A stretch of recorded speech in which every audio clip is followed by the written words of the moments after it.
And then Christina, I think too, Ayers is interested in welcoming folks to BRIC.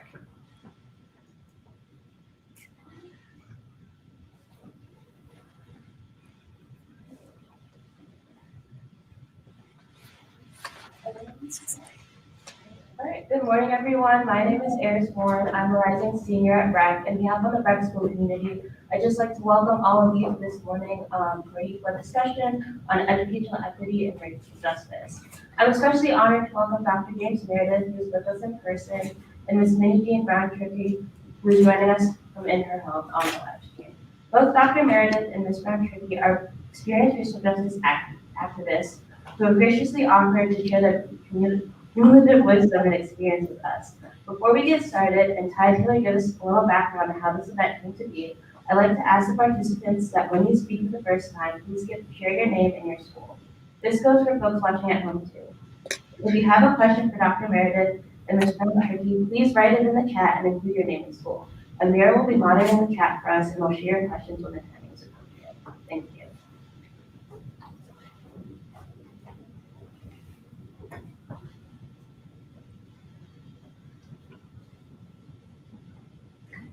All right, so now that we're officially on a live stream, Ty and I want to welcome you all to this roundtable discussion with Dr. James Meredith and Ms. Minnie Jean Brown-Trickey. To start off, we wanted to give you a little background on how this whole event came to be. I got a call from my sister out of the blue, and she told me I had a chance to meet the civil rights leader. And I knew the one of my opportunity, so I talked over with my parents, and they said that I can go. And we ended up going. The 2 days before Ty and I went to Jackson, Mississippi, we watched documentaries on Dr. Meredith and talked to Dr. Uhuru Williams, a professor here at St. Thomas, who had interviewed Dr. Meredith to prepare our questions. Boarding the plane, we turned to each other and was like, what if you know what this isn't real? I'm so lucky it's not real. Lucky for us, he and his wife, Dr. Meredith, Judy Meredith, met us at a small cafe in Jackson. The second we started talking to them, it felt like we were talking to family.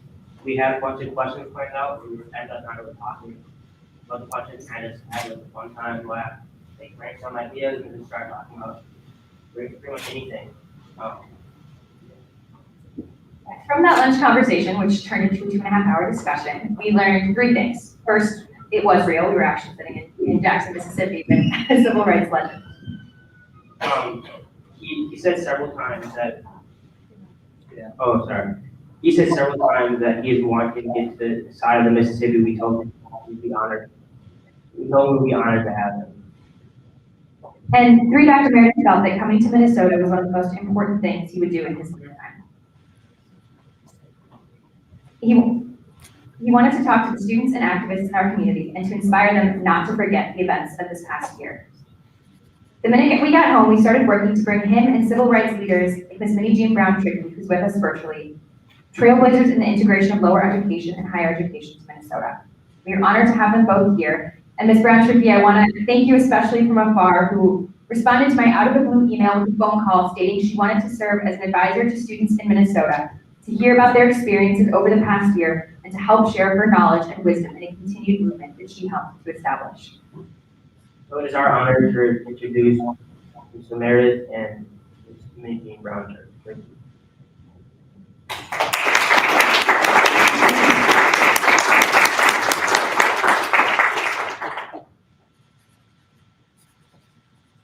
So, Ms. Minnie Jean, I know you are not one for giving long speeches, but if you wouldn't mind introducing yourself so we can all see you here. Okay. Hi, that's where I'll start. Looks like a cool group. It's my favorite kind of experience, conversation. And you're sitting in a circle, which I think has a magic of its own. So thank you for allowing me to hang out. It's my pleasure. That's it. So this is, I realize that the format of this looks really formal, but it is meant to be a question and answer and kind of a conversation. I know that both of these leaders want to hear about your experiences in Minnesota at your schools over the past year. And any questions you have for Is there anyone that wants to kick off the discussion?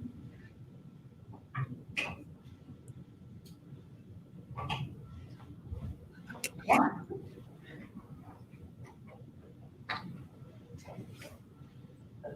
I just want to remind everybody to speak very loudly so that we can all hear and into the microphone and so folks at home can hear, that Dr. Meredith can hear. Okay. Hi, I'm Maddie. Like I said before, I go to Breck. And I guess I just wanted to start off by saying, obviously this past year, we've seen a lot of racial injustice. And even though I've not had to really face that as like a white woman, we've all like felt the effects of it. And I know you and Minnie both obviously went through a time of great racial turmoil. Living through and leading the civil rights era. So what advice could you give us as young students and young leaders on days when it feels like nothing's really getting done, or it feels like there's no progress being made? How do we overcome that, and how do we feel like, and how do we know that progress is being made?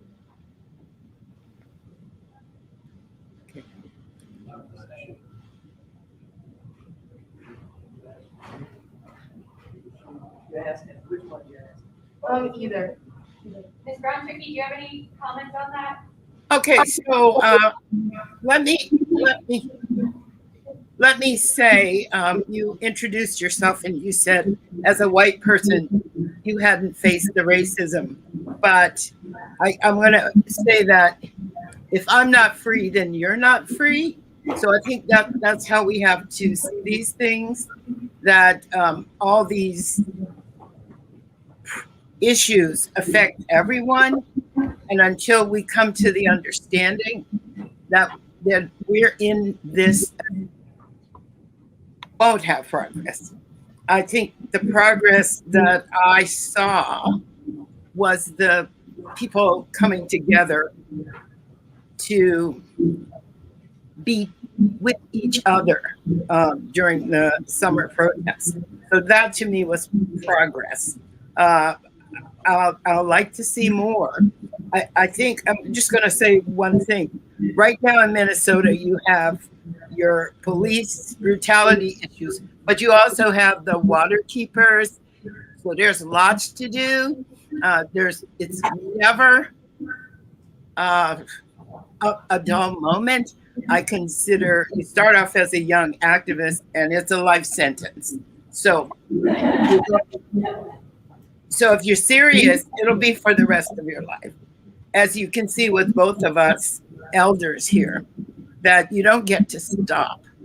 And you also, the powers that be would have us see that the water keepers is one issue, and that's the indigenous people.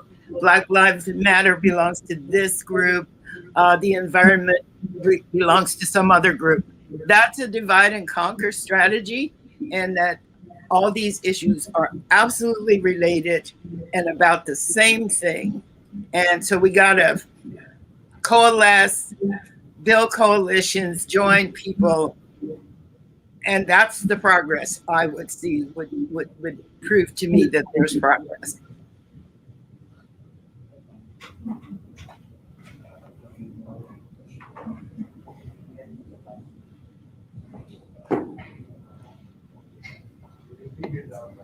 The question to Dr. Meredith was, do you have any advice for young activists who are looking to get involved in the movement for racial justice and equity here in the Twin Cities? As you may have figured out, I don't hear as good as I used to. As a matter of fact, I only heard one introduction, that was Will. I don't know who any of the rest of you are, but I do know what Brett is. And you are the future. And instead of asking me about what you should do, you are the one that got to decide. And there's no one in Minnesota more equipped than the people sitting in this room. And I'm gonna shut up.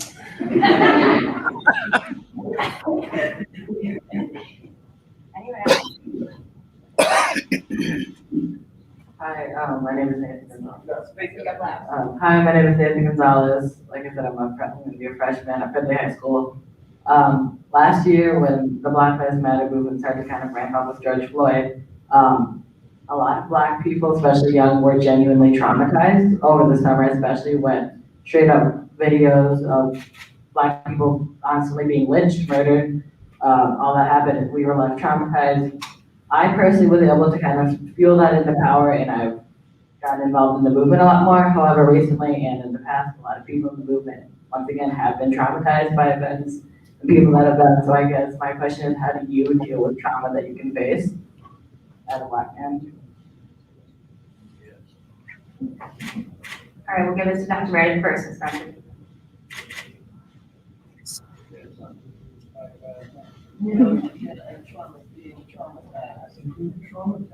The question was, how do you deal with the trauma? You faced a lot of trauma in your life. I ain't never faced any trouble.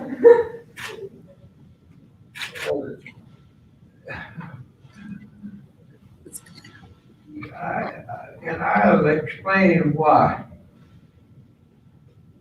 I couldn't hear what you all said, but I could see all of your face. And I remember when I was 15, 16, 17, 18 years old, I thought I was God's gift to the world. And I didn't see one of you in here. It didn't look like when you was talking through this mic where nobody could hear, that you didn't think that you were just like me when I was your age.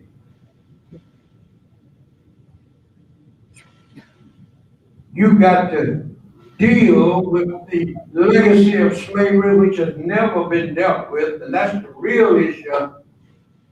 That's what George Floyd is really about. We have never dealt with the consequences of segregation. You have to deal with it. And it ain't just a matter of solving a problem. It's a matter of continuing a survival of reality. Excuse me. Thank you. Ms. Brown Trickey? Okay, so my thought, okay, let me, part of the American script has some sort of similarities, like there's mob violence, militarized opposition to protest, and then sort of propaganda that goes. So I can't kind of tell the difference between 64 years ago, the desegregation crisis in Little Rock, to, I can't tell the difference. The George Floyd of our era was Emmett Till, the lynching. Unfortunately, as Americans, we often have to have something really dramatic before we act. But the question was, how do you deal with trauma? And I will say that what you do is you transform it into action, rather. So I always trying to collect phrases that have meaning. I heard the phrase, turn pain into power. My favorite is don't get mad, get even. Don't get mad, get smart. So I'll tell you what made it possible for me to deal with what I call American terrorism at its finest in Little Rock was on the first day of school. We went to go to Central High School, and the Arkansas National Guard stopped us from going in. But behind us was a mob of people screaming hate, and it's kind of mixed with religion, which really, really disturbed me then, and it disturbs me now. Hate and religion mixed up. And I looked at the group of people who I decided were locked in their beliefs. And I said, at 15 years old, I will never be like that. And so they taught me immediately what kind of person I was going to be. So I say, transform trauma into action, transform trauma into energy and resistance. So I happen to have that transformation on that first day of watching people locked in hate to become a person who teaches nonviolence and who works with young people to teach nonviolence and to be nonviolent, to operate. So the first principle of nonviolence is a way of life for courageous people. So I didn't know that rule when I saw those people, but that's what happens. So we have to turn the trauma into action. That's the only way, because if we think of it as, I'll never recover from this, I guess we never will. But activism itself is a transformative process by which we harness the trauma and turn it into action. So that's how I feel about it. So, and I'll give an example that at Central High School, we were being brutalized every day. And I'm going to, two girls who were 14, Carlotta and Gloria, they marched through that terror and they were on the honor roll. So we cannot allow their pathology to make us into weak people. We have to see that as fuel for resistance. So yeah, I sometimes wake up in the middle of the night remembering that. But then what I've done on behalf of peace and social justice comes in and it covers that up. So that's kind of, you have to figure out all these ways of dealing with it. So that was my way. Does that make sense to anybody? Yep. All right, there's another question in here, right?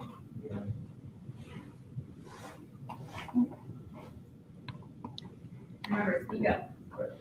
Can you hear me? Yes? All right, cool. My name is Jerome Treadwell. I am a junior. I go to Highland Park High School. And oftentimes, I try yeah, okay, here we go. Oftentimes, I try to find ways to be boots on the ground, and I'm not sure if that's a term you guys also use or if we adapted that, but just in case, so boots on the ground as far as like protesting and marching and whatnot, but also bricks as well. So boots and bricks, trying to create real systemic change. And being the St. Paul president of the Youth NAACP, I try to find ways to navigate and kind of operate in both the boots on the ground and the bricks as well. So how are you able to kind of like proportionately navigate yourself so that you were able to create real systemic change in terms of systemic racism, so like judicial things, legislative things, beyond just the marching and saying the name of the victim and the protesting and the rallies, etc. Were you able to, and how did you go about that? But how did you also like equally proportion yourself so that you were able to create real systemic change?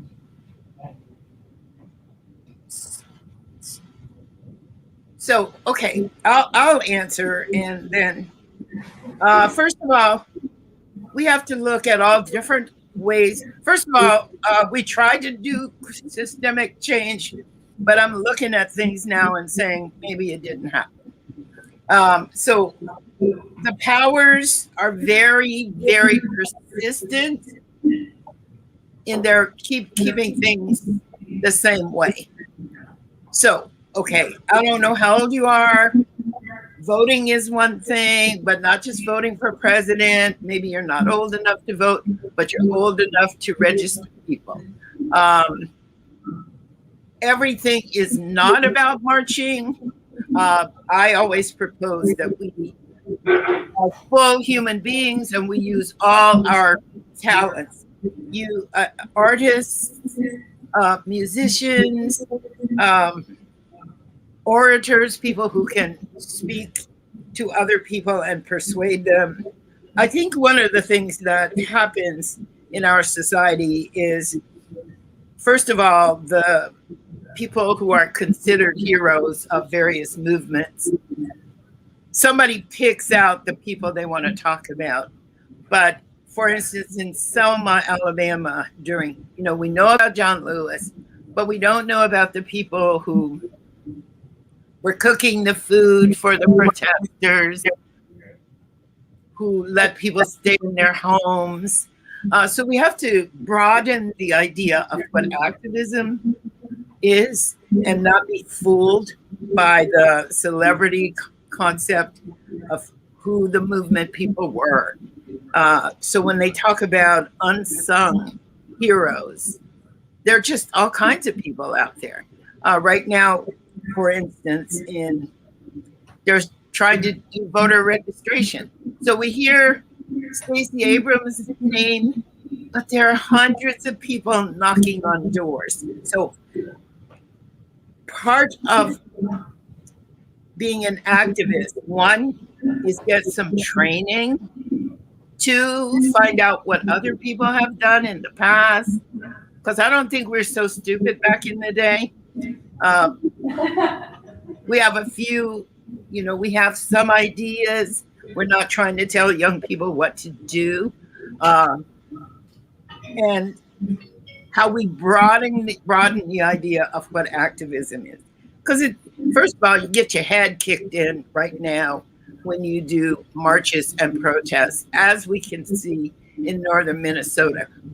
But we have to see ourselves in all these movements: climate change, militarism, police brutality, poverty.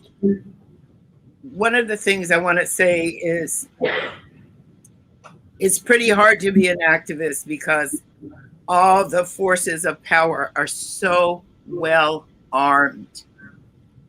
So we have to think of different ways of being activists. One of the things is learn something, read, be knowledgeable about the kind of. So it's so exciting. And when I say it's a life sentence, I'll be 80 on my birthday, but I am having the same kinds of moments I had when I was 16. I'm so excited, and I participate in different kinds of movements and in different ways. So don't just try to march your way out of this, because that's not the only way. Thought, discussion, hanging out, meeting with a group of people on Saturday, being well informed about climate change, seeing the relationships of all these movements together, and how if I'm not free, then you're not free. So it's a really exciting time, I think, for young people.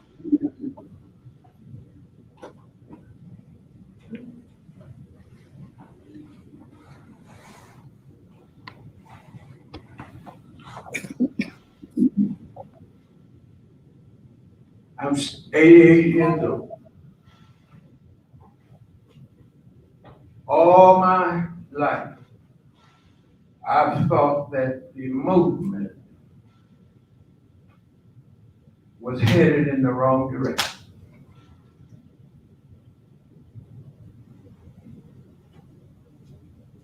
I still think that.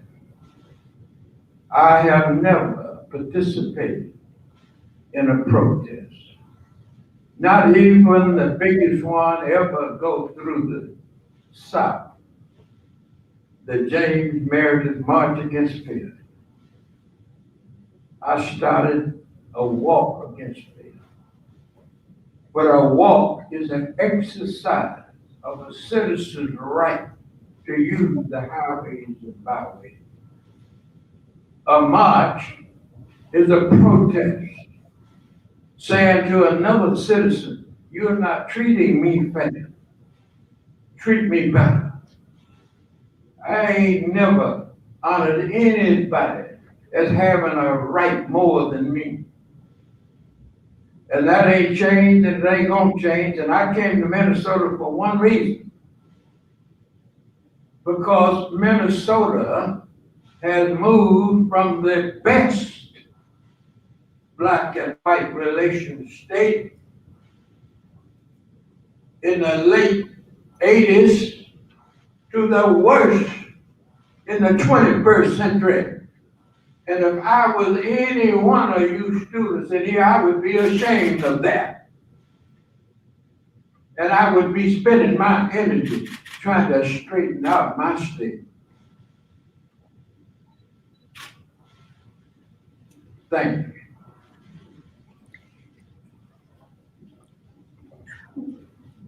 Let me just add that another form of activism is sitting around talking about uncomfortable subjects and having those conversations. You're in a school setting, do that.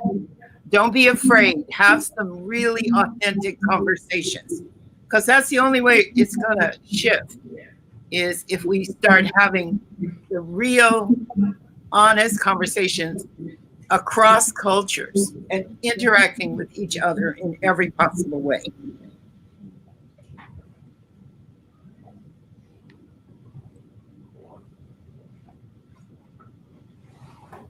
Hi, my name is Imani, and I'm a rising senior. I have a question for the both of you. You were the first person to integrate in Mississippi College, and she was one of the first students to integrate into the high school. So I was wondering what gave y'all the courage to be the first people to do that, and who encouraged you?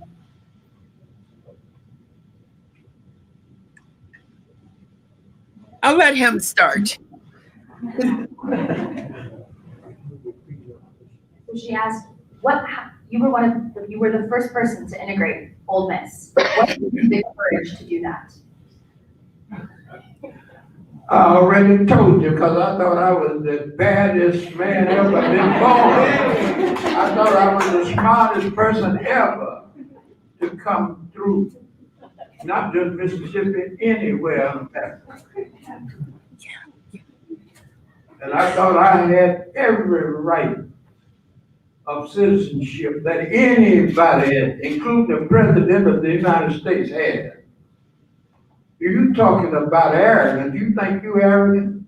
I know y'all think you're bad. But I really, people talk about fear. I made an offer to Mississippi. Either you gonna give me my rights or kill me. I mean, it's just that simple.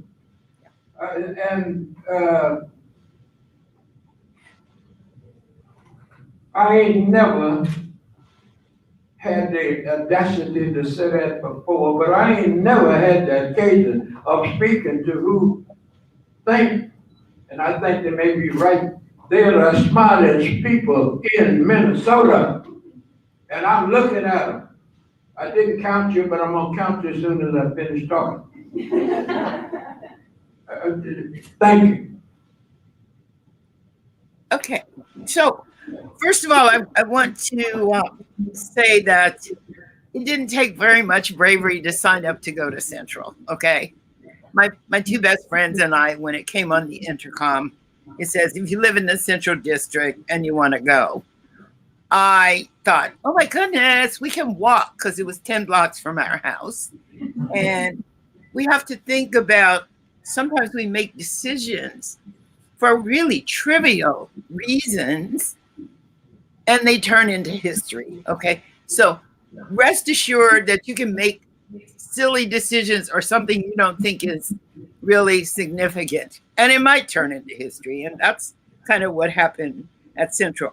But what I think, I'm a agreeing with Dr. Meredith that the whole sort of American mindset is that white people are superior intellectually in all these different ways, and Black people are inferior. Well, I'm like him. I had a smile to die for. I was talented, smart. And so we had sort of been taught that they were smarter than we were and they were superior to us. And I can tell you what I felt after a very short time at Central High School is, my goodness, these people cannot think. Okay, and I couldn't believe that. Oh my goodness, where are they? Where's all this intellectual superiority and more? It wasn't there. So don't fool yourself. There's no such thing. Okay, that's the first thing. But it is a matter of resources. So as Black kids, we got the used books, and Debbie was written in the front of the book at least 100 times. It was about resources. Central High School was built as the most beautiful high school in America at great expense. They spent 3 times more on white students than they did on Black students. So we're still seeing those social disparities in 2021. So it's a resource issue. So I'm going to tell you who was at Central out of 2,000 kids. There were 20 nice kids. Those are the ones who said hello. That was serious niceness then. There were about 250 American, I call it American terrorism at its finest. And they brutalized us every day. But the real saddest part was there were 18,000 kids who said nothing. So Elie Wiesel, who was a Holocaust survivor, says it's indifferent. If you're indifferent, you support the oppressor. And then a Holocaust victim, Dietrich Bonhoeffer, he died in Germany as part of the Holocaust. And he said, not to speak is to act. So if you watch something, you don't say nothing, you're acting, okay? Know that.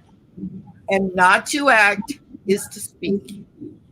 So we had 1,800 silent witnesses who stood by and said nothing.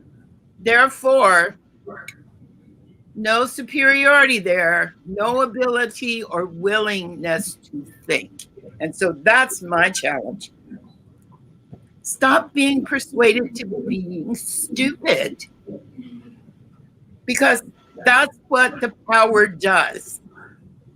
It divides and conquers. It tells you some people are stupid and some people are smart. Just don't buy that stuff. You can't buy it. Don't be a silent witness. So as much as we were perceived as being brave, we're really little brats, because I kept saying, I don't know who told you you were supreme, because it ain't showing to me, okay?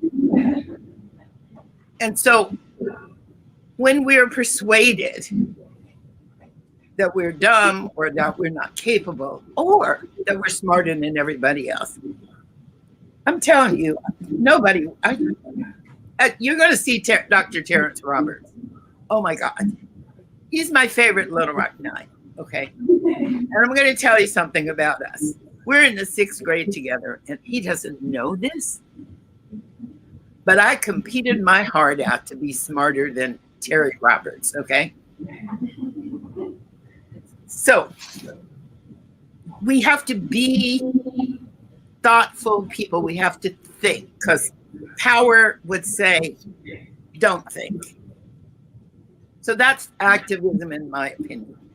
Finding out things, reading. When a new book comes out, I mean, I almost have it before it comes off the presses. I spent a year and a half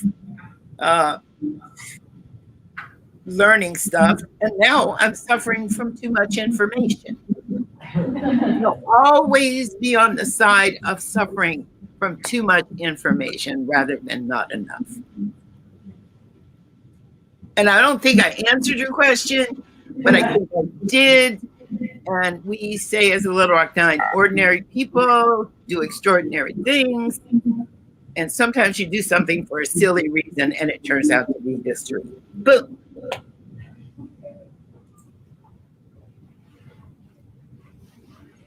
Hello, my name is Chloe Mutebi, and I kind of wanted to speak to what you were talking about earlier about intersectionality and how all our problems are rooted in what you said earlier. Both of you both said this, the legacy of slavery, and how we spent so long, especially I believe in this state, pretending like it wasn't a thing. I don't know if I would go to say that Minneapolis, Minnesota had the best relationships. I think we were almost sitting in the state of dormancy. And finally, things were brought to light that blew up because people didn't know what to do, didn't believe it was there, and couldn't handle the reality of its legacy. And I mean, growing up in high school, I'm a little bit older than you guys. I remember it was 2018 is when I graduated. And when I graduated, I was the first Black female speaker at our school. And our parents were not really happy about that. I had Black Barbie dolls, like, literally hung at my locker. I had death notes, death threats from like the KKK sent into my locker. I got to the point where like my teachers weren't really comfortable with me being in school all the time. And I couldn't go in all the time. And even for my graduation, I had to be escorted by the police. The police were in the back because they were afraid something was gonna happen that time. So I know going into what happened last summer, being brought back here, because I went to NYU, I ran as far away as possible from Lakeville. Being brought back and having to sit in my town for so long, it really made me realize that in order for us to move forward, because now all of us are in this place of, now what? What do we do to move forward? Education, as the late Dr. King said, is our liberation. So my question for both of you is what writers, what literary works were able to speak to you as rights activists and not only encouraged you to move forward with the movement, but were also was an easier medium to, I'm not saying that like, it needs to be digestible, but made it easier to be able to speak to people who are ignorant, if that makes sense. Okay, I'm gonna say that first of all, you live in the United States, so it's racist, okay? Sorry.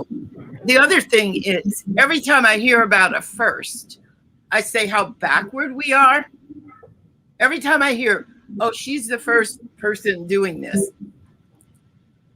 It's the modern age. If we're still doing first, that tells us how backward we are. Okay? So please, I get it. I'm sorry that people have to keep being first. The other thing, I guess, is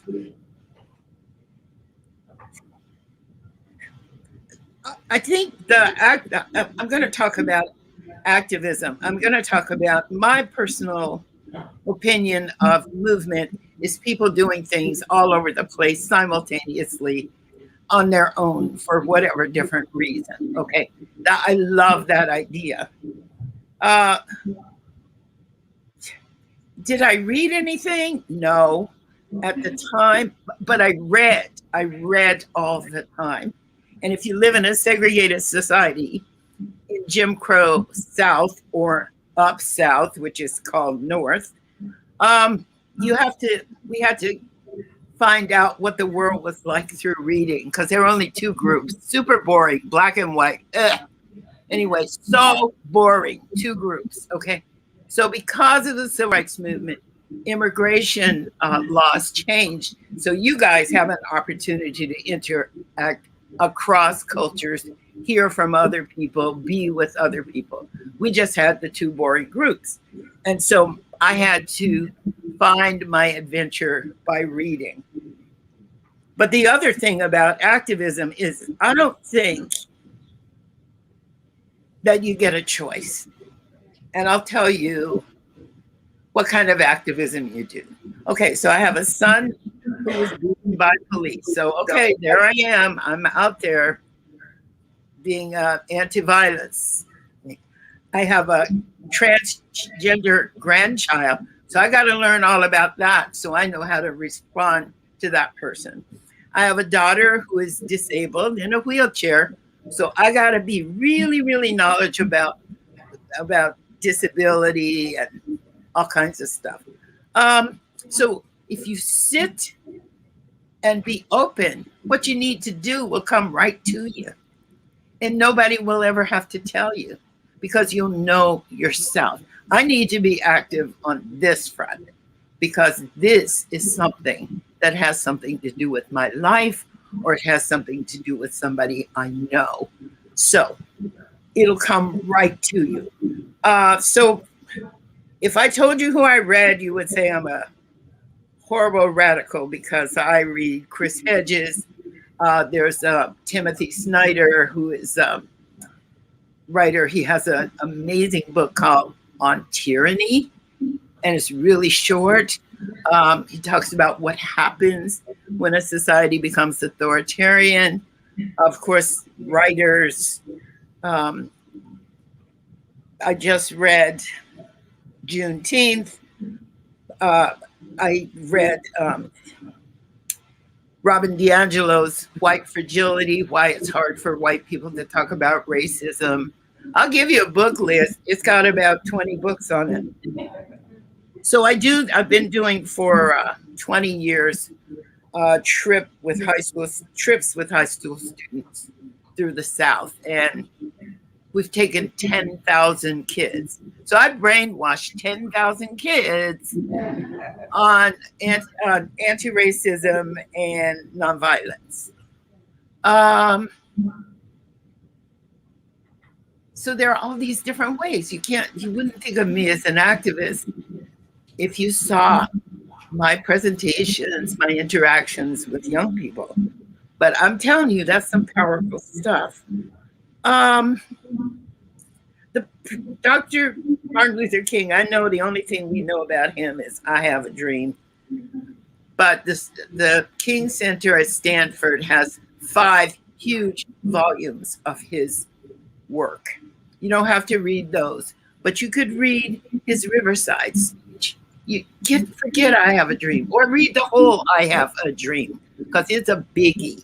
So we are persuaded with sound bites to trivialize everything.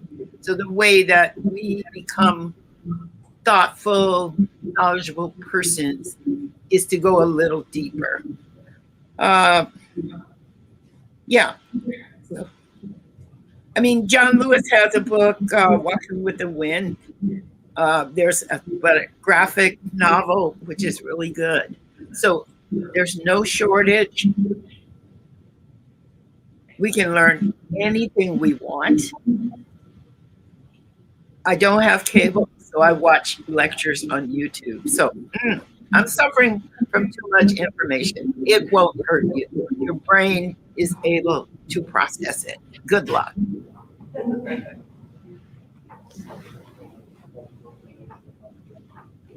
What books have you read that inspired you and informed you throughout your life? It's mostly the ones I wrote. Okay. I'm 28, and this is the last thing I'm going to say in this room.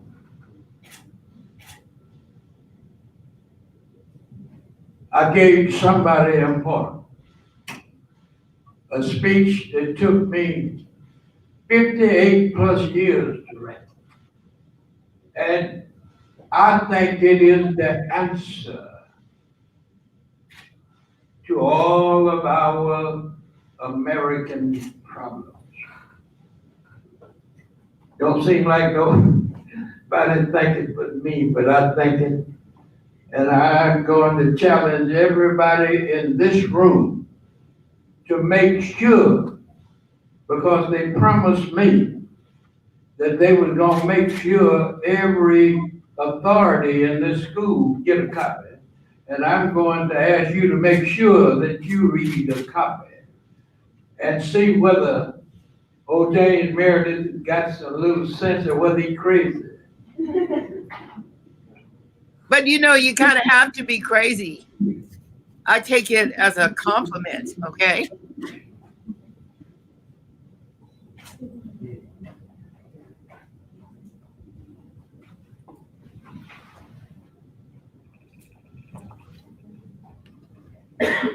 So moving through the world as predominantly white individual, or moving through the world as Black individuals, how did you sort of deal with the way that you carried yourself in predominantly white spaces? And how do you think that changed over your lifetime? I'm sorry, I didn't really understand that question. Could you repeat that? Yeah, oh, okay. So moving through the world as Black individuals, how did you sort of deal with the way that you carried yourself, especially in predominantly white spaces?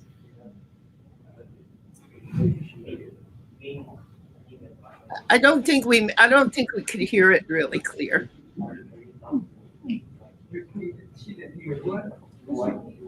We hear the first part, but we didn't hear the second part. So being Black individuals, how did you move through the world in the way that you carried yourself, and how do you see that change in predominantly white spaces? Okay, that's a good question. That's their problem. Okay?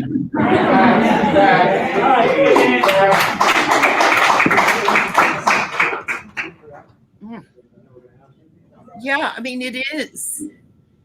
It is their problem.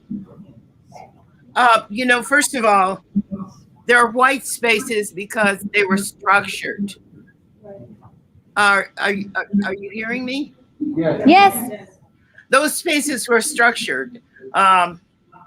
People have said to me, well, I live in an all-white suburb. I'm saying, well, the government made that possible for you, okay? You know that. And if you know that, then you know there's nothing natural about it. Well, I have a home. I bought a home. Did you know that Black people weren't allowed to buy homes in the suburbs? If you know this, so you cannot assume that it is about white supremacy that you have more wealth. So actually, I think that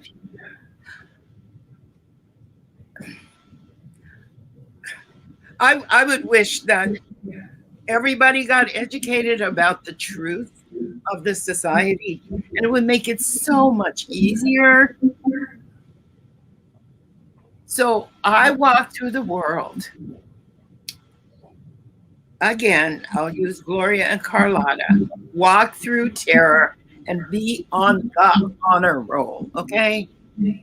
Just walk through it because it's not about me. It's about the perpetrators.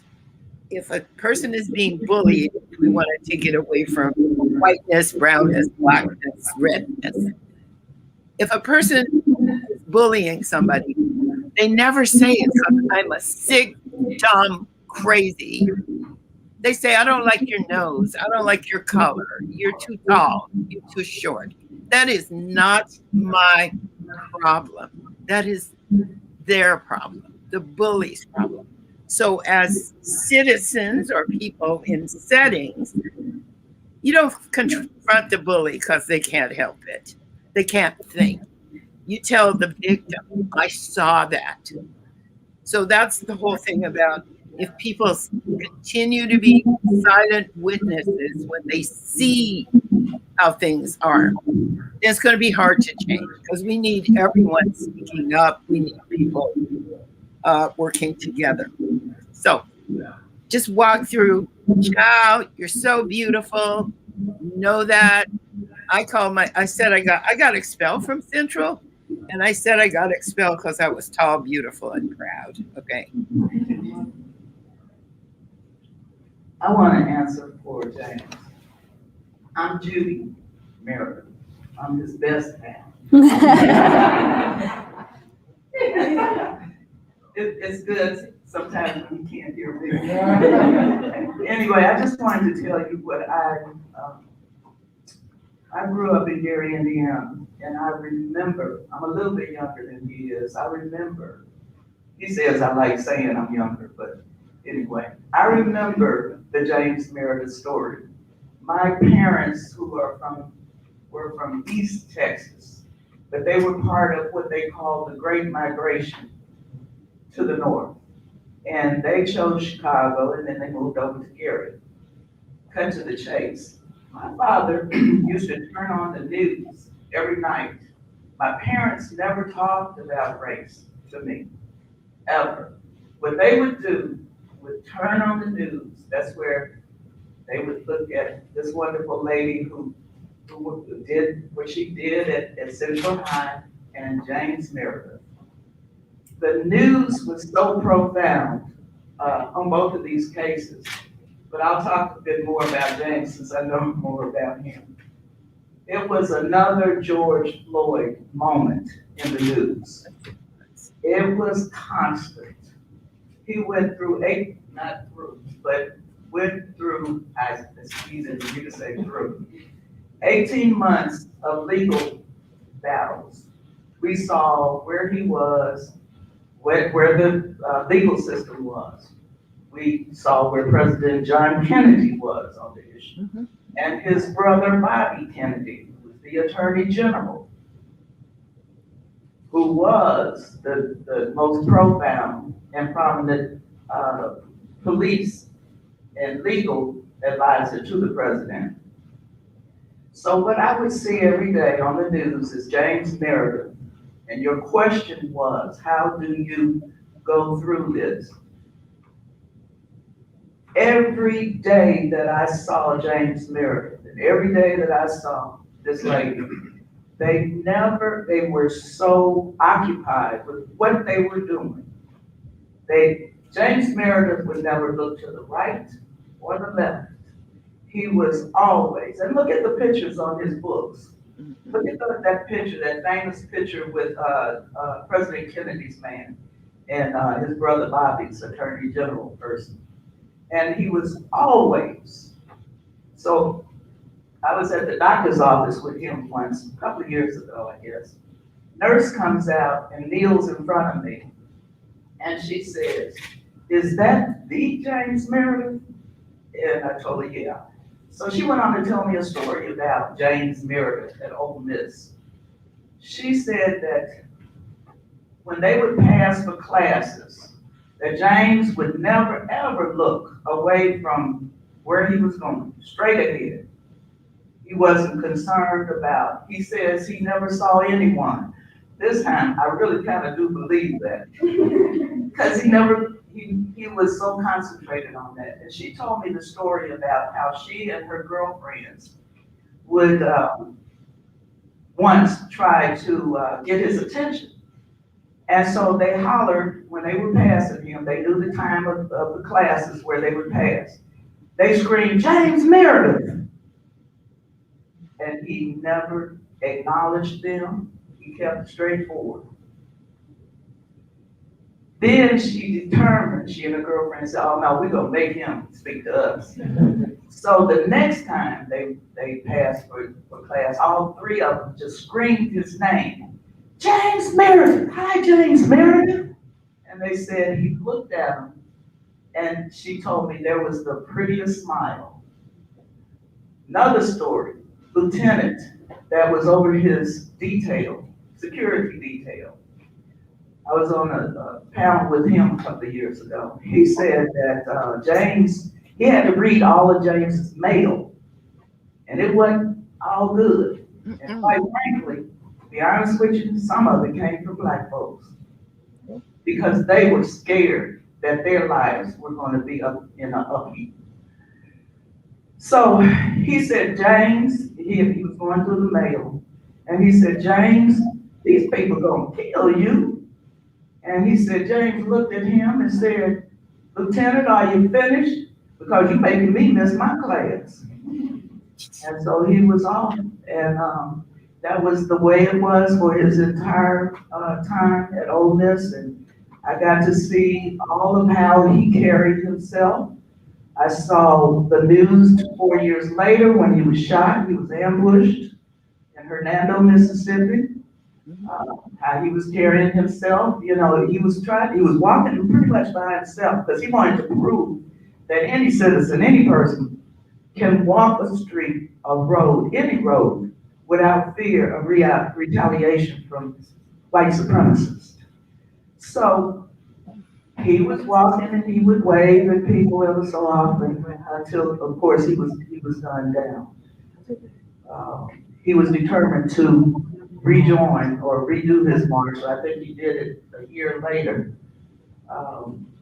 But 5,000 people were registered to vote during that walk that Martin Luther King and Stokely Carmichael and others took up. But I just wanted to kind of answer your question. It's a state of mind. These people, I think they're just given this assignment, to be honest with you. And they just do it, you know? I can't say I would, but they Well, do. you would. You would. That's the thing, right? That's what I think is really important. I love those stories, is that we are capable of doing those things because it's the urgency of now. And I can't think that the Little Rock Nine were great. Sometimes I think we're stupid, but you know, it's like the first allowing to see what you don't want to be. You know, I think that was what we learned. I don't want to be like that. I don't want to hate anyone. I just want peace in the world. I want equity. I want those things. And the focus that you talk about. Racism and violence are distracting. They try to keep us from our goals, okay? So we got to see it for what it is and just walk through like you can't even see it because it's designed. And you know what? You can see it. It's so visible. It's so unbelievable. So if we talk about people making laws to change votes, people saying you can't teach history, you can't teach history about 1619, you can't do that in schools. My daughter and I do anti-racism workshops. There was a directive, I just threw the letter away yesterday, that all federal agencies or any group receiving federal money, and that was from the Trump administration, could not talk about racism, could not talk about diversity, could not talk about social change in any workshops.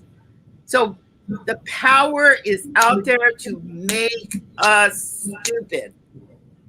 And so we really got to resist that, must resist it. If they're not going to teach it in school, have a Saturday afternoon, have a little book club with your friends. You got to educate yourself because the process is to dumb down society. So they make stupid mistakes and believe stupid things. So there's where a lot of our resistance lies, is to keep learning and not be brainwashed to do damage to our society. I mean, there's more information out there than it's ever been. And it's available to all of us. So we make use of that. But we have to come together, okay? It's about building coalitions and working together. I'm an environmentalist. I have been arrested for environmental things. We can be environmentalists. We can be talking about climate change. We can be water keepers. There's so much that's exciting that we can do. But it is about thinking. In final analysis, you got to think your way out of this craziness that we live in Minneapolis and everywhere else, right?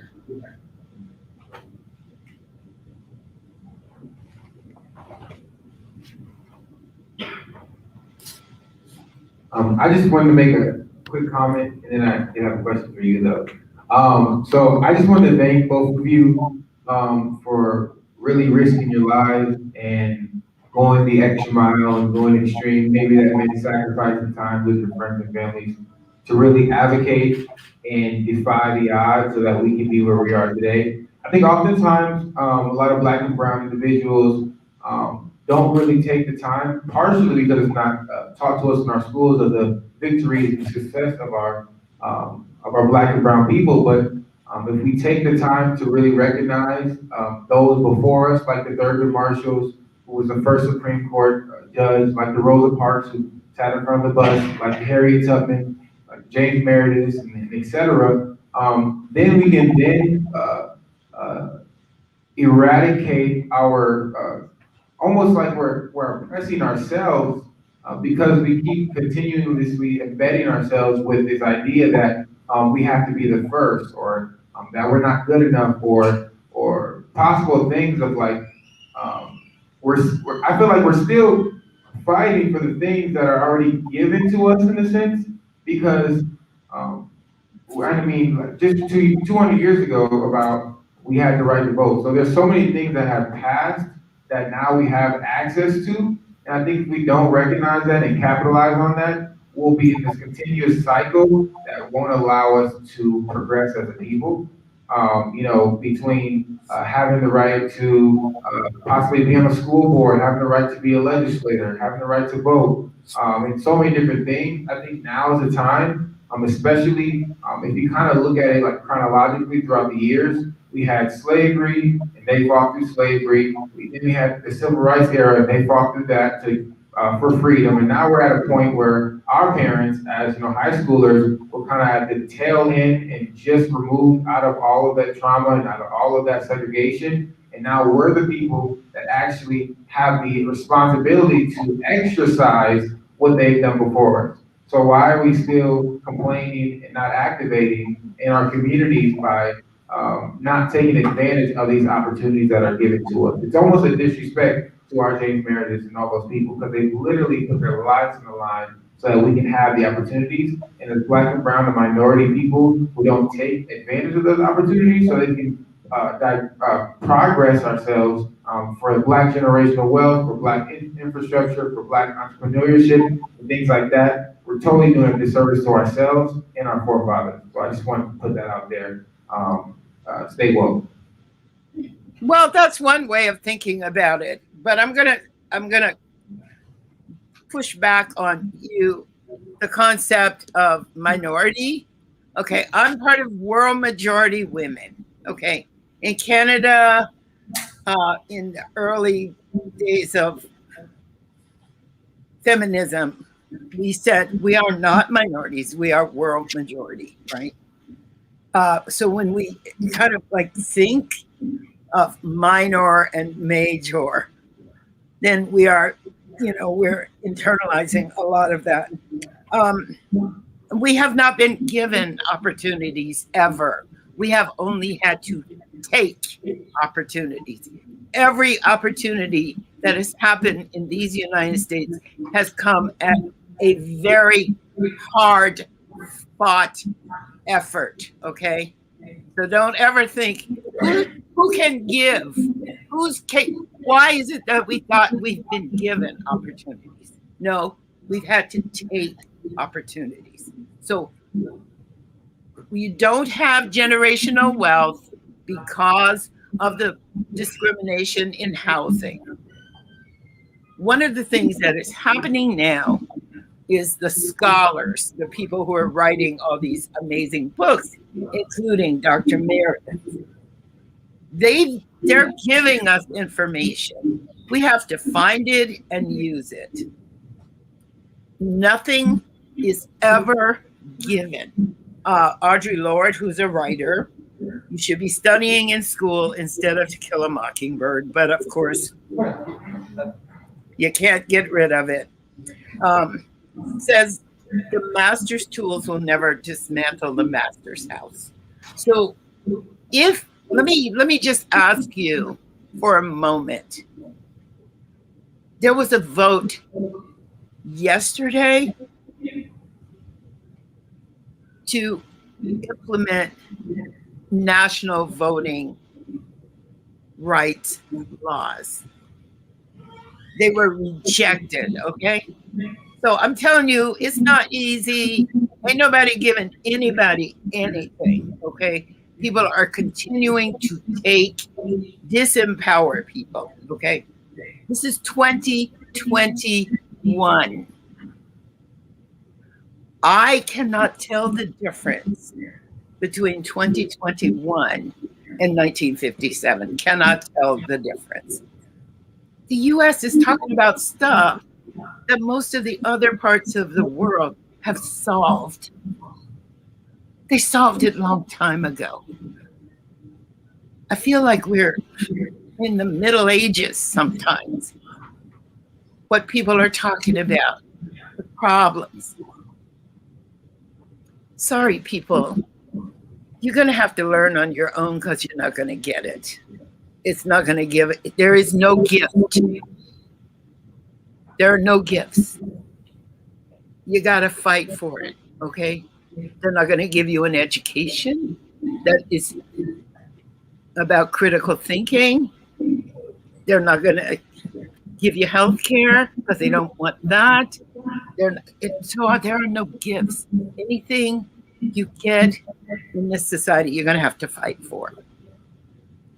I mean, you people live in a space that became very visible, and I really like what she said about the George Floyd recreating every day almost in this country, okay? That doesn't make any sense. That doesn't make sense.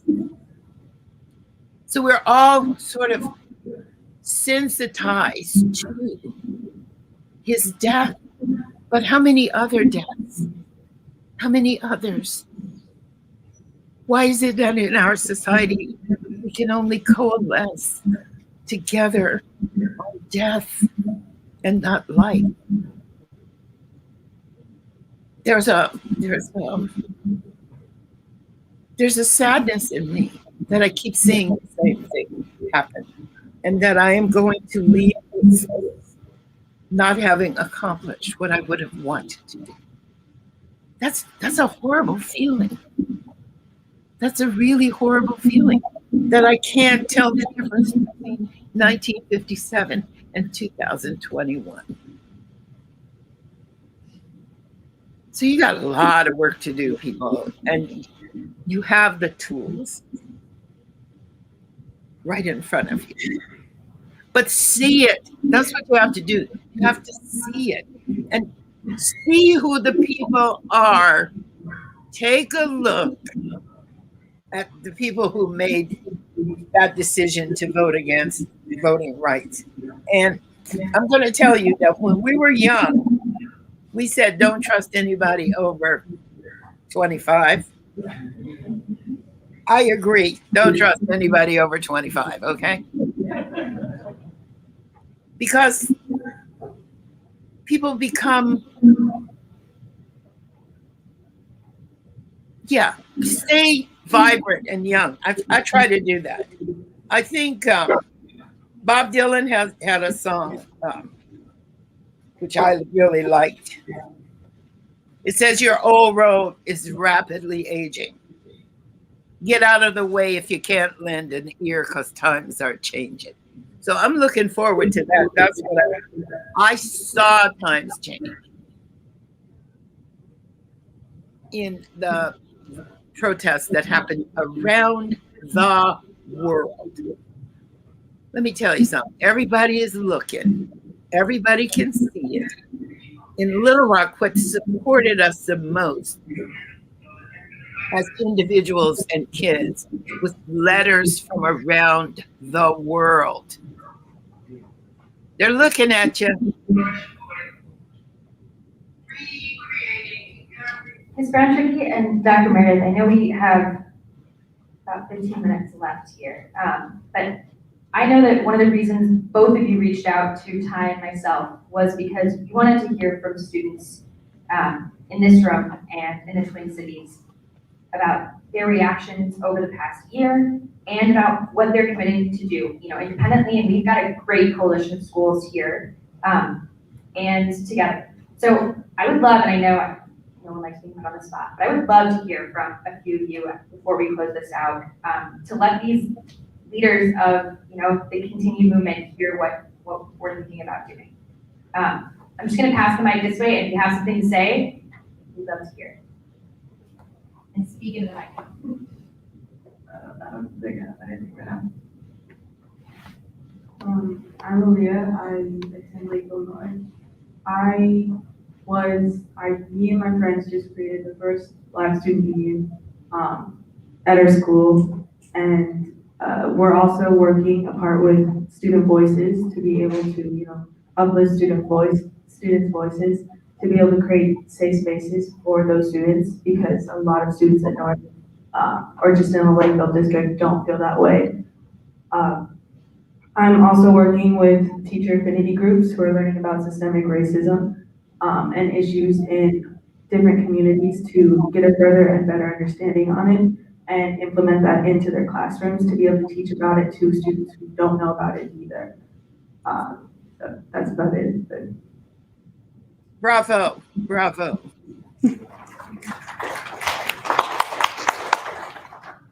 I go to Lakeville North along with Aaliyah, and I'm working on all those things with her. And then this past year, through Student Voices, we planned, we referred to it as Illuminate Lakeville, but it was a roundtable like this in smaller groups where we had 3 main questions, and we worked to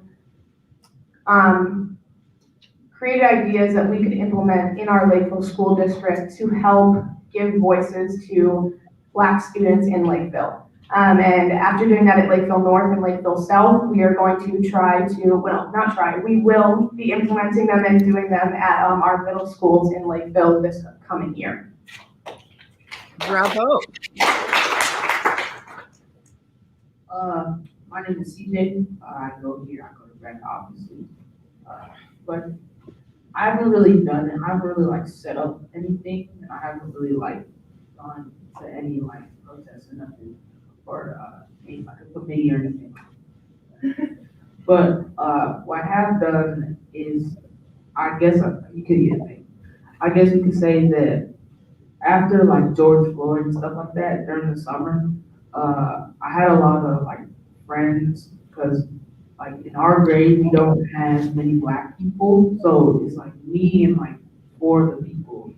So I had a lot of questions coming my way on what to do, how to help and stuff like that. And even now, at school, people come up to me, ask me questions what can we do, is this wrong or something like that. And I just feel just giving them the knowledge that so that they know how they can't necessarily step into my shoes because they're not my color, but I can at least educate them on how it feels, how to help and what to do. So I give advice to them and stuff like that. So.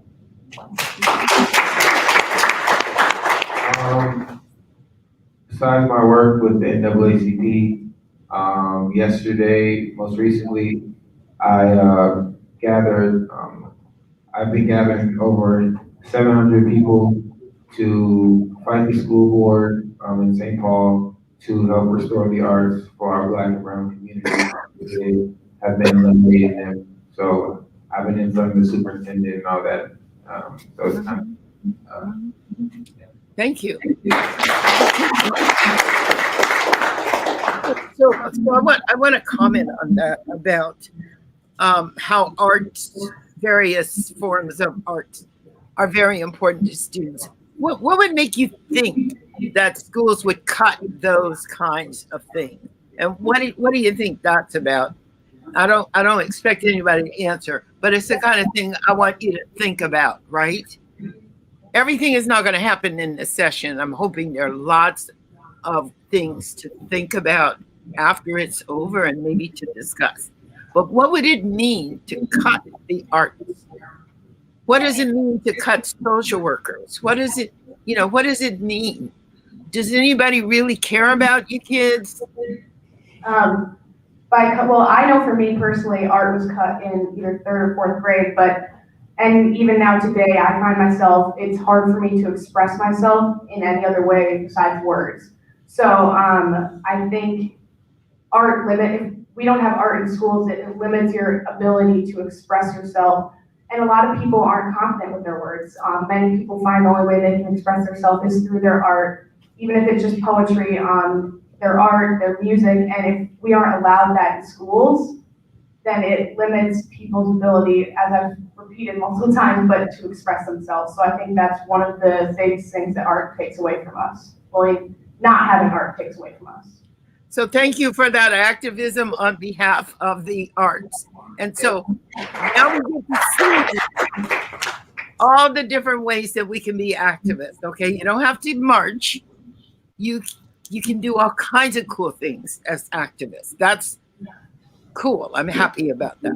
Okay? And our goal is to diversify the curriculum and the faculty and decenter the whiteness of the literature and the music and the visual arts that's taught in our theater, dance, instrumental music, as well as choir and the visual arts, so painting, etc.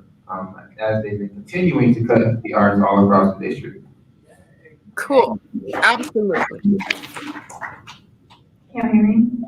Okay, so I'm a part of this group called Minnesota Teen Activists. We have a few members here. We have the founder, Leah. We were founded in May of 2020. Sorry. But past then, we have raised over $100,000 for the businesses on both Lake Street and the businesses in Brooklyn Center. We had the student walkout, and then also personally, my goal is to get. My personal goal is to get youth more in touch with activism, and I feel like it's so important because we're at the voting age soon, and I feel like we are really the voice of what's gonna happen. Bravo. My name is Imran. I live in Akron, South. And I was wondering if I could still ask one more question. Okay, so I live in Minneapolis, near where everything with George Floyd happened, a couple blocks away from that. And in the past year, I've seen that for me, I needed to step up, and that's in the way of involving myself in different organizations. So I've been able to be on the board of the first Black student union at our school. And then also I was the first teen Black woman on this new nonprofit organization called Just Action Coalition, which is a policy reform organization. And then, so involving myself in all of these things, I believe that it would give me a position of power to use my voice. And then the one question I have with that is, the issue I see in that is that a lot of the narratives from youth get turned around and used for different purposes. So I was just wondering, do you guys have any advice for how to control the narrative or is there an importance to control the narrative? Because that's something that I've been struggling with recently. Okay. Okay, Okay. So we suffer from a malady I call it hashtag profound intentional ignorance, okay? The whole society suffers from that. So first of all, I'm telling you that you've inspired me listening to what you're doing. And I'll tell you about a group of kids who, from Youngstown, Ohio, I taught them nonviolence. They went back home. They ended up getting the mayor to do a nonviolence day. They persuaded the governor to do a nonviolence week. They have a nonviolence parade. But more than that, they go into study halls and teach nonviolence in schools, okay? So, the things you're doing, those are activisms. Thank you for that. So now I can leave this session feeling really inspired because you're out there doing that work. And it has so many ways of being, and that's cool. So thank you for that. Anyone else want to share? Cassie.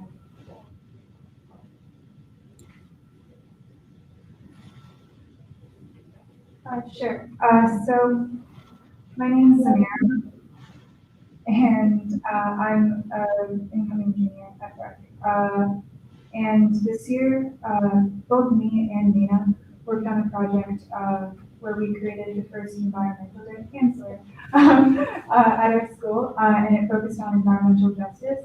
And also this summer, I'm working with a group of students to create a sign, which is going to be an organized space for student voices, advocating for affinity groups, similar to what Leo was talking about, safe spaces within schools, and within school districts, within Minnesota. We're just trying to spread the fight that we've started here, because we've done quite a lot of work in our school this year around affinity groups and making that space a part of our curriculum and our schedule. And we want to take what we've learned from this year and bring it to other schools. So I'm done. Bravo. Hi, can you guys hear me? Louder. Can you guys hear me? Hi, my name is Leah Murray. I am an upcoming junior. Louder. Hi, okay. Put the mic like that. Yeah, This? Yeah. Okay. I'm an upcoming junior at the senior high. I'm the founder of the Minnesota Team Activists, which recently founded a nonprofit in the state of Minnesota. We were first initially focused on advocating for student racial disparities in the high schools, but we realized it was a bigger issue by now we're tackling police brutality, tackling criminal justice issues. We recently gave over $100,000 for strong police retaliation and learning those for founding right. We also organized over 100 schools to walk out for getting in solidarity for racial issues. But we organized over 196 schools. We have more work going on, but yeah, thank you.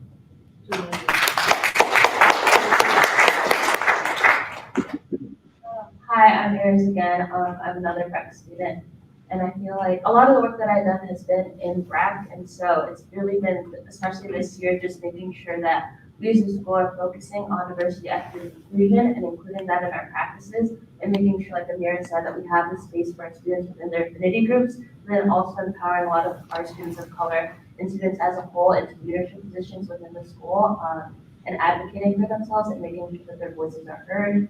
And the stuff that I've done personally, I created a website called Orphe, which is online resources for educational equity, and that basically focuses on explaining and sort of dismantling a lot of negative stereotypes and caricatures that we see with people of color in literature and film and other types of media like that. So educating people on those stereotypes and making sure they understand why they're negative, and then providing good recommendations for things to educate yourself. It's major narrative. It's in my Instagram bio. If you don't, let me check it out. Bravo.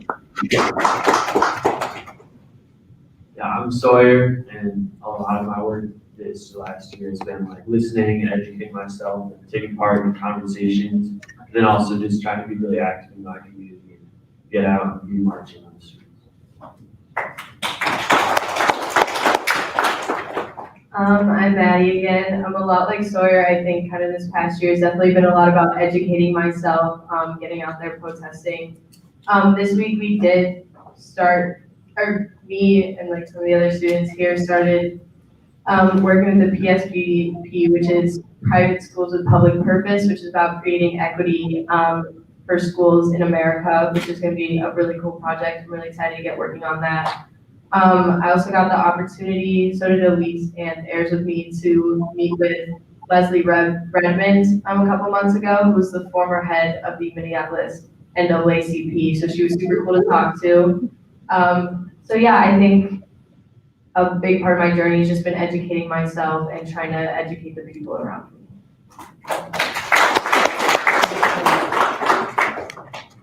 Hi, I'm Elise, and the stuff Maddie said, and then also this year just listening and learning a lot.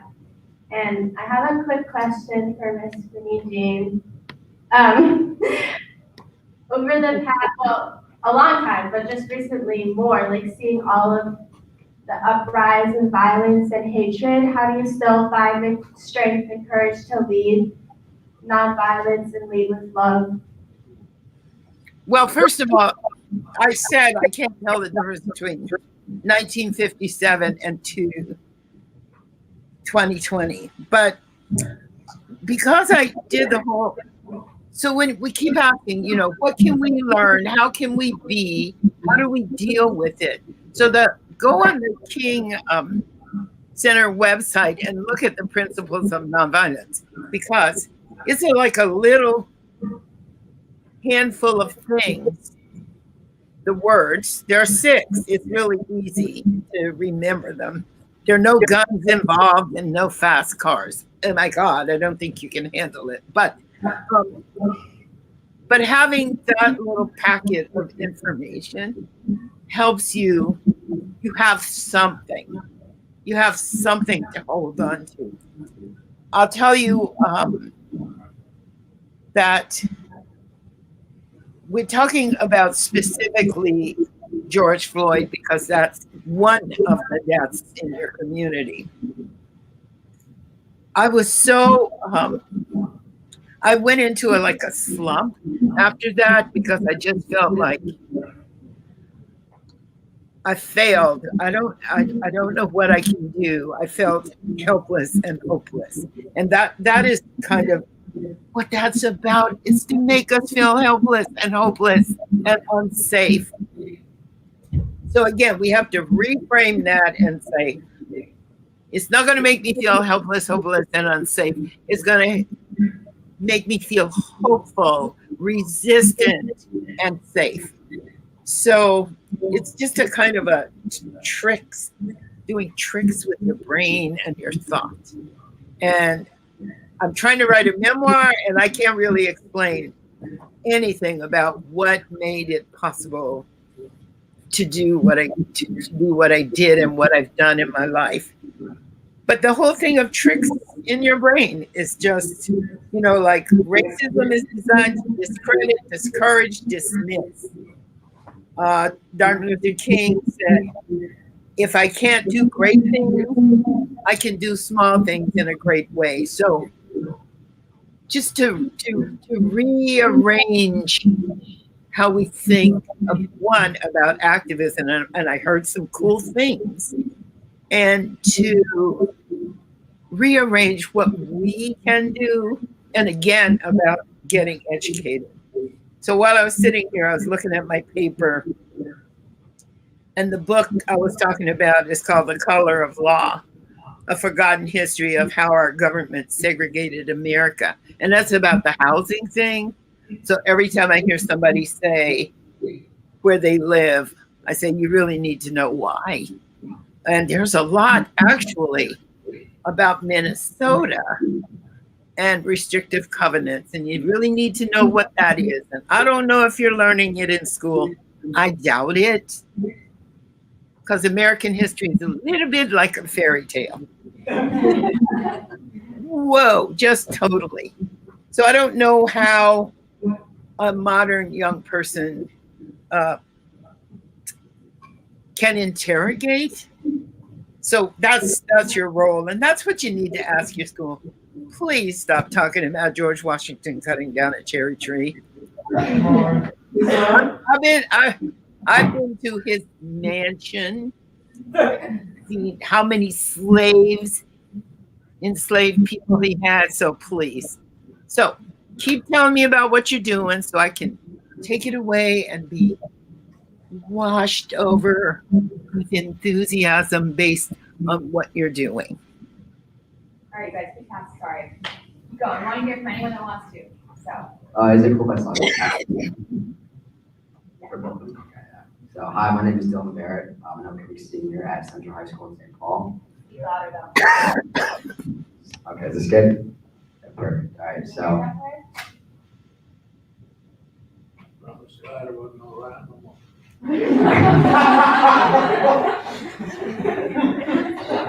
don't you come over here? Yeah, come Just over. talk to him? All right, yes. Yeah, good night. Okay. All right, so what I've seen a lot at my school is that like activism just turns into a social media post or repost on their story. So I guess my question to both of you guys is, did you have any allies at school? And like, what did they do to help you the most? Dr. Meredith, when you were at Ole Miss, do you have any friends or allies that helped you?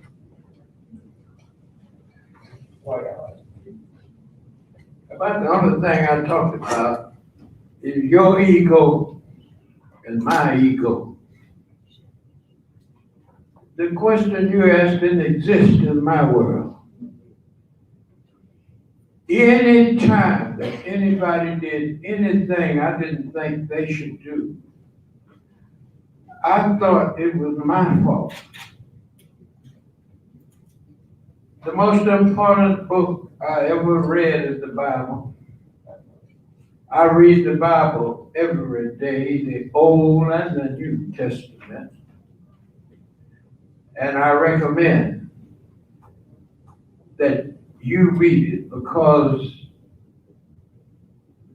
there are 5 things. Number 1, I'm never supposed to lie. Number 2, always tell the truth. Number 3, never say anything negative.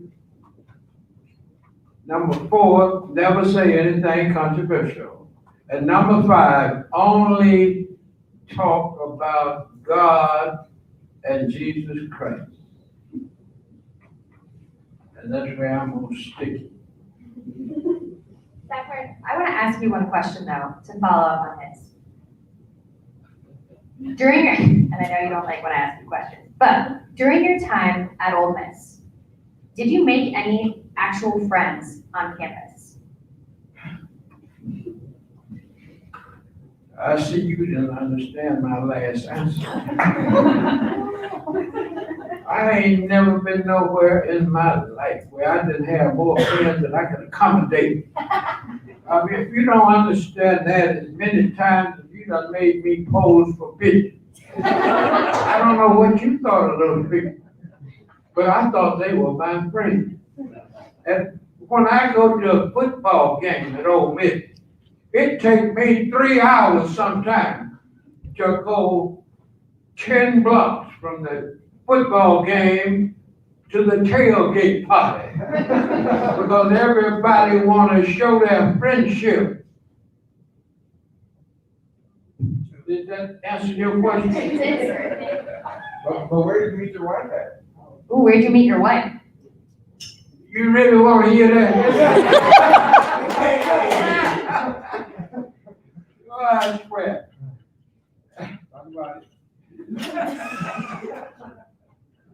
I was in Mississippi. And 800 miles away. In some town in Indiana, I forgot the name. Oh, yeah. Gary. No, not where you from. What South Bend is, one of my mother's brothers died. And I was going to the funeral. Gary, Indiana, where she was where I stopped to get a friend of mine to help me drive the rest of the way to wherever Notre Dame is. And she was visiting my friend. And when I knocked on the door, he answered the door. He said, "Man, I got a woman in here I want you to meet." And he introduced me to her. And we left, and I went to the funeral. And the lie they tell, now I don't tell this, I'm going to repeat the lie they tell. He said, when I looked at the man in the, what you call it? Casket. I said, "Man, he dead, ain't nothing I can do for him." Take me back to that woman. That made me alive, but I didn't tell it.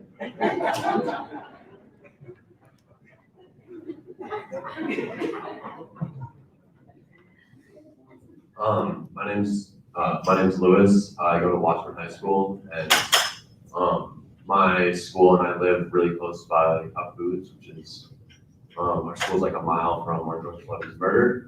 So my community's been really involved, and throughout this past year and a half, 2 years, I've been trying to educate myself as much as I can, and as a white man, amplify Black voices and leaders in my community as much as I can, and just show my support.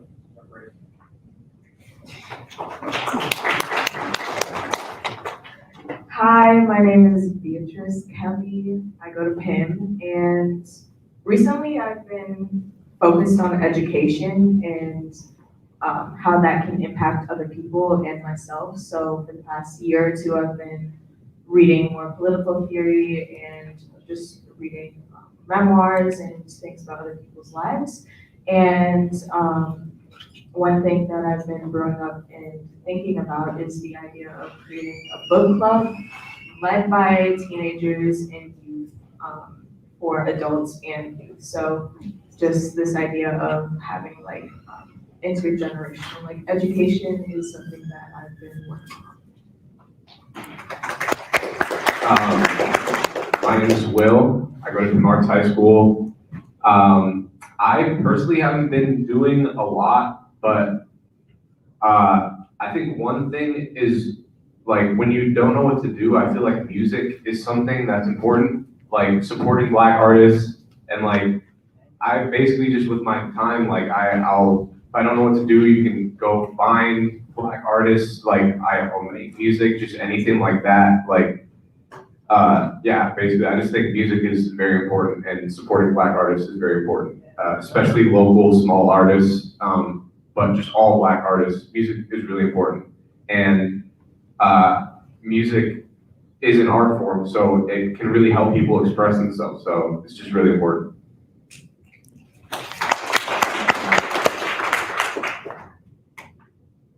Hi, my name is Ava. I just graduated from Upper Mississippi Academy. Kind of like someone mentioned earlier, for a long time I didn't really like feel like anything was wrong, mainly because I was writing and I went to middle school in the suburbs. I had a lot of white friends, so I was the token Black friend. Like I was Black enough, I wasn't Black enough to like be like shunned from everyone, but I was like still white enough. But like it was a battle that I kind of had to deal with, being biracial. But then also as I kind of made more Black friends, as I moved into Upper Mississippi Academy for high school, going into like the more Black areas of my life, I realized like, oh yeah, I'm also African. So it's kind of like, for a long time, I never really felt like validated for feeling any kind of pain or any kind of dealing with any kind of stereotypes or things like that. So a lot of my involvement with activism has been a lot more recent. In the past 2 years, I've created a BSU for my school, worked with the U of M BSU as well, to try to kind of create conversation around education and the history of this country, not only for our Black students, but also for our white students, because I feel like it's a group effort. We can see the civil rights movement, it can't just be the suppressed, it also has to be the oppressors working together in order to create change. And just more recently, I joined the NAACP Youth Brands. Let's go. I've been a teen activist. Yeah. I work as a graphic designer, so I am just kind of trying to figure out my place, really.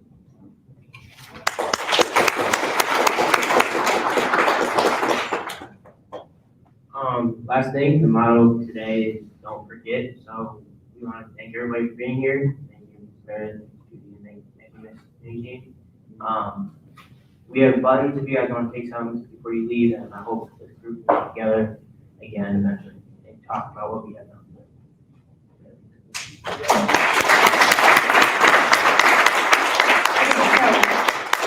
I'm thinking you guys move fast. Can everyone move to that side so we can get a picture of you under the screen with Minnie Jean, and then we're gonna go this way to get a picture of these guys? Does that work?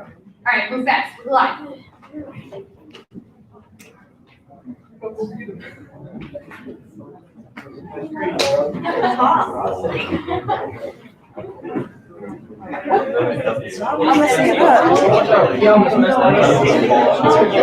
Oh my gosh.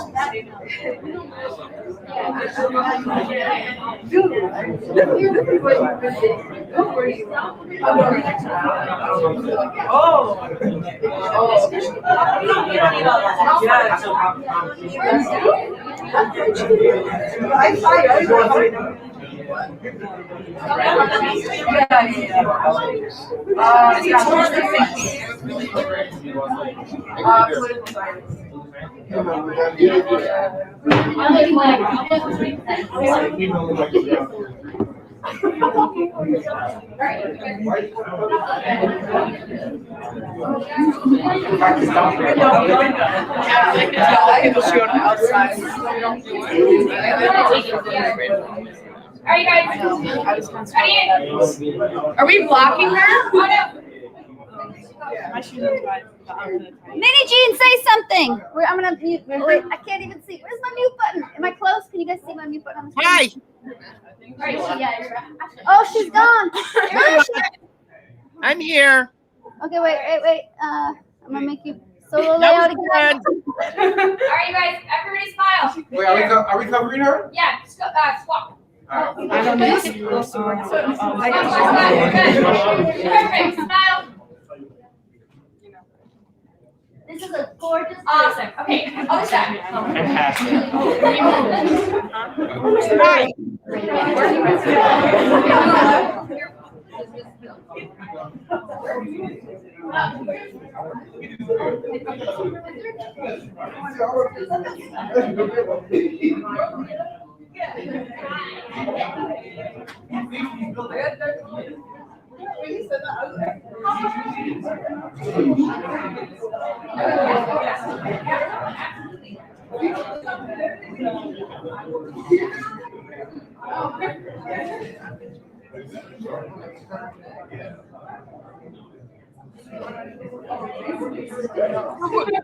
Where's Christina? Is Christina in there someplace? Are you Christina? I am. Hi. So there I can see you. Hi. I can stop projecting you. You can come talk on my computer. Okay, let's do this. Although there's a bunch up here. We're gonna do this. I'm gonna stop. Hold on there a second, Minnie Jean. Okay. Thank you everybody for watching. We are gonna say goodbye to everybody else. And Minnie Jean, don't go anywhere. Okay.